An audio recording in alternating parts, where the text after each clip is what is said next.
Bismi Rabbi şühedâ elhamdülillahi Rabbil alemin. Allahümme salli ala Muhammedin ve ali Muhammed. Kıymetli basın mensupları, aziz kardeşlerim, Kürecik NATO Radar Üssünar İnisiyatifi tarafından her ayın ilk cumasında biliyorsunuz NATO'ya ve Üstenay'ı cuması olarak ilan ettik ve cuma namazının ardından burada Malatya'mızda Kernek Meydanı'nda basın açıklaması düzenliyoruz. Bismillahirrahmanirrahim. Aziz vatandaşlarımız ve kıymetli basın mensupları, Ramazan-ı Şerifiniz ve cumanız mübarek olsun. Rabbimizden bu mübarek Kur'an ayını en iyi şekilde değerlendirmeyi, Kadir Gecesini ve Dünya Kudüs Günü'nü hakkıyla ihya etmeyi niyaz ediyoruz. Bilindiği gibi NATO'nun Portekiz'deki Kasım 2010 zirvesinde ittifakın bazı ülkelerden gelebilecek balistik füze saldırına karşı AB ülkeleri, ABD ve Kanada'yı korumak için füze savunma sistemi ve bu sisteme iletilen taşınabilir gözetleme radarı ANTP-2 kurulumu kararlaştırıldı. Bu kapsamda Türkiye topraklarında halkımızın tüm itirazlarına rağmen balistik füze savunma radarı kurulmuş. Şubat 2012'de Malatya Kürecik'te tamamlandı ve aktifleştirildi. Resmi açıklamalara göre radarın sahibi her ne kadar NATO olarak görünüyor olsa da Washington Post'ta ABD hükümet görevlilerinin dayandırılan habere göre ABD hükümet yetkisinin Eylül 2011'de verdiği beyanat bunun tam tersini ifade ediyor. Açıklamada şu ifadelere yer veriliyor. Türkiye'deki erken uyarı radarı öncelikli olarak NATO'nun Avrupa'daki füze savunmalarını destekleyecek olsa da istasyon ABD hükümetine ait olacak ve ABD hükümeti tarafından işletilecek.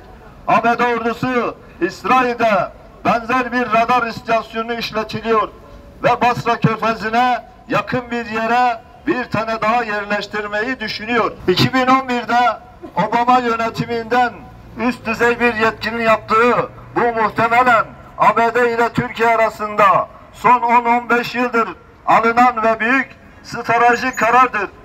Minvalindeki açıklamasına bakılırsa üst ABD'nin bölgedeki işgal devletine dönük politikaları için hayli önem taşıyor. Kürecik Radar İstasyonu'nun görevi Romanya, Polonya ve Ekim 2024'te ABD tarafından kurulumu tamamlanan İsrail'de konuşlu bir uzaktan füze savunma sistemi olan terminal yüksek irtifada alan savunmasına tahat, izleme ve ayrım verilerini iletmektedir. Tahat sisteminin önemli füze fırlatma aracı, radar ve atış kontrol sistemi gibi bileşenlerden oluştuğu hatırlanırsa erken uyarı radardan gelen veriler olmadan sistemin doğru isabetli ve amacına uygun çalışmayacağı aşikardır. Kürecik'teki radar ileriye dayalı modda dizayn edilen ANTP-2 tipi bir radar olduğu için potansiyel fırlatma alanlarına Romanya, Polonya ve hareketli ABD Agis gemileri yakın konumlandırılmış ve kurulmuştur. Türkiye'nin balistik füzelere karşı hava savunma sisteminin olmadığı ve ABD'ye ait tahat sistemindeki önleme füzelerinin Türkiye kapsamında yer almadığı hatırlanırsa Kürecik'teki radarın Türkiye savunma noktasında herhangi bir faydasının olmadığı net olarak söylenebilir. Yeni Şafak gazetesinin 21.05.2021 tarihli nüshasında Türkiye korumuyor alt başlığıyla yer alan haberde geçen ifade şöyle: Türkiye'de ise herhangi bir uzun menzilli füze sistemi olmadığından Kürecik radarları Türkiye'yi koruma amacına hizmet edemiyor. Bu radarın kullanılarak Türkiye'nin balistik füze savunması için atılan yere ve hedefe bağlı olarak Karadeniz ve Ege'de Aigis gemilerinin bulunması zorunlu görülüyor. Aigis gemilerinin Karadeniz'e girmesi ve Montreux ve uluslararası anlaşmalar gereği hayli zor.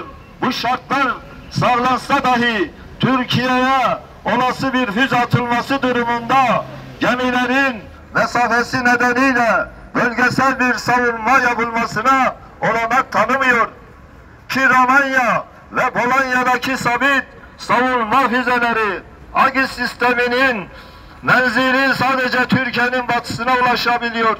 Sadece ABD'nin sahip olduğu Aigis kırılı gemiler Akdeniz'e gönderilseler bile Türkiye'nin doğusu füze kalkanının taradığı alanının dışında kalıyor. Ayrıca üst düzey bir Amerikalı yetkilinin Türkiye ile imzalanan anlaşmanın ABD'nin dolaylı yoldan İsrail'e radar vermesi sağlamasını engellemediğini söylediğini de unutmamamız gerekiyor. 19 Kasım 2017 tarihli Yeni Şafak İngilizce yanındaki haberine göre Kürecik radarından gelen verilerin paylaşılmaması durumunda İsrail'in füze saldırılarına karşı kör olacağı bildiriliyor. Ki ABD ordusu işgalci İsrail'de benzer bir radar istasyonu işletiyor.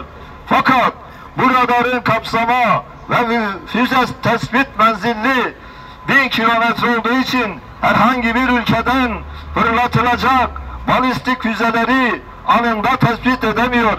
Füze ancak 300 kilometre yol aldıktan sonra işgal devletinde yer alan aynı tip radarın kapsama alanına giriyor. Siyonist İsrail'in Yunanistan ve ABD ile birlikte 2011 yılından bu yana Nobeledina adıyla yaptıkları askeri tatbikatlarda Kıbrıs Rum kesimi İsrail ortak doğalgaz arama platformu düşman kuvvet diye nitelenen Türk Hava Kuvvetleri uçaklarının saldırısına uğruyor. Bu saldırıyı def etmek için Kürecik'teki füze kalkanı devreye sokuluyor. Radar Türk jetlerini izliyor ve ABD gemisindeki füzeler Türk uçaklarını vuruyor. Görüldüğü gibi koynumuzda yani Anadolu'muzun bağrında Malatya'mızda yılan besliyoruz. Bu arada Aksa Tufanı Savaşı'nda bazı İslam ülkelerinden katil İsrail'e fırlatılan balistik füzeler Kürecik radarı tarafından tespit edilmiş ve bölgedeki ABD gemilerinden ateşlenen füzelerle düşürülmüştür.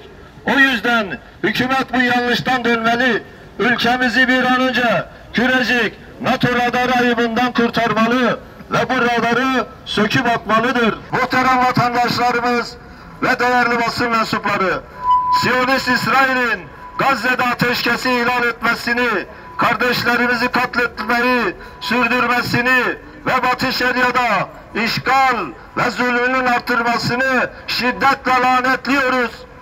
İşgalci İsrail'e sınırsız destek veren kumarbaz Trump'ın da sürekli olarak Hamas'ı tehdit etmesini, Gazze'yi cehenneme çevirmekle korkutmaya çalışmasını da protesto ediyoruz. Bu arada geçtiğimiz günlerde ABD Hava Kuvvetleri'ne ait 2B-52 hava bombardıman uçağının Türkiye'deki F-16'lar eşliğinde sıfıra atan Sword adlı bir tatbikat gerçekleştirmesini, tatbikat İncirlik Hava Üssü'nün 150 mil kuzeybatısında Türk müşterek terminal hava kontrolleriyle birlikte atışlar yapılmasını kınıyoruz.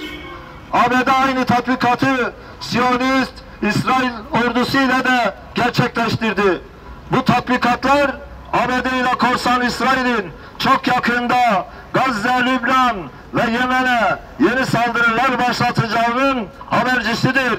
Ülkemiz buna zemin hazırlayacak her türlü girişiminden uzak durmalıdır. Basın açıklamamıza son verirken aziz milletimiz adına hükümetten bir an önce Kürecik NATO radarını söküp atarak kasıp İsrail'i kör etmesini, Siyonist İsrail'le hemen bugün tüm ilişkiler kesmesini, ve bu zalim rejimi tanımaktan vazgeçmesini talep ediyoruz. Siyonist elçilik kapatılsın.